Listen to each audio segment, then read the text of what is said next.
क्या आप जानते हैं जावा में ब्रेक, कंटिन्यू, रिटर्न जो डिसीजन मेकिंग स्टेटमेंट हैं उन्हें कैसे यूज़ करते हैं? जो डिसीजन मेकिंग स्टेटमेंट है वो एग्जीक्यूट करते हैं किसी स्पेसिफाइड कोड को जब कंडीशन ट्रू होती है।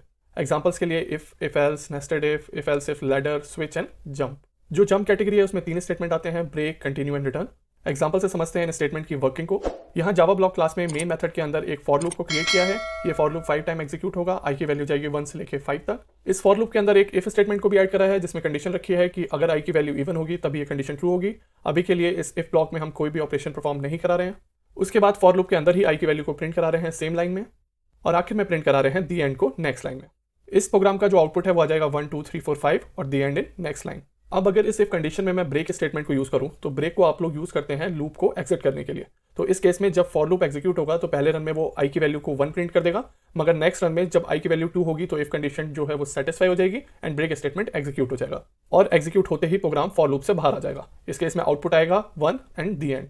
नेक्स्ट अगर इफ कंडीशन में मैं कंटिन्यू स्टेटमेंट को यूज करूंगा तो जो कंटिन्यू स्टेटमेंट है वो लूप की इटरेशन को स्किप कर देता है। कैसे? पहली इटरेशन में 1 वैल्यू प्रिंट हो जाएगी, जैसे ही सेकंड इटरेशन एग्जीक्यूट होगी इफ की कंडीशन ट्रू हो जाएगी एंड कंटिन्यू स्टेटमेंट एग्जीक्यूट हो जाएगा। इसके एग्जीक्यूट होते ही प्रोग्राम सेकंड इटरेशन को स्किप कर देगा, थर्ड इटरेशन में आ जाएगा। जब फोर्थ इटरेशन आएगी तो अगेन आपकी इफ कंडीशन ट्रू हो जाएगी, तो वो भी स्किप होकर डायरेक्टली फिफ्थ कंडीशन एग्जीक्यूट हो जाएगी।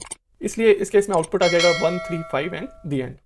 इसके बाद अगर इफ कंडीशन में रिटर्न स्टेटमेंट को यूज करेंगे तो जो रिटर्न स्टेटमेंट है वो आपका मेथड ही एग्जिट कर देता है। तो अगेन पहली इटरेशन में 1 वैल्यू प्रिंट हो जाएगी, और जैसे ही सेकंड इटरेशन होगी रिटर्न स्टेटमेंट एग्जीक्यूट हो जाएगा और जो मेरा प्रोग्राम है वो मेरे मेथड के बाहर आ जाएगा। इसलिए इस केस में आउटपुट ओनली 1 आएगा।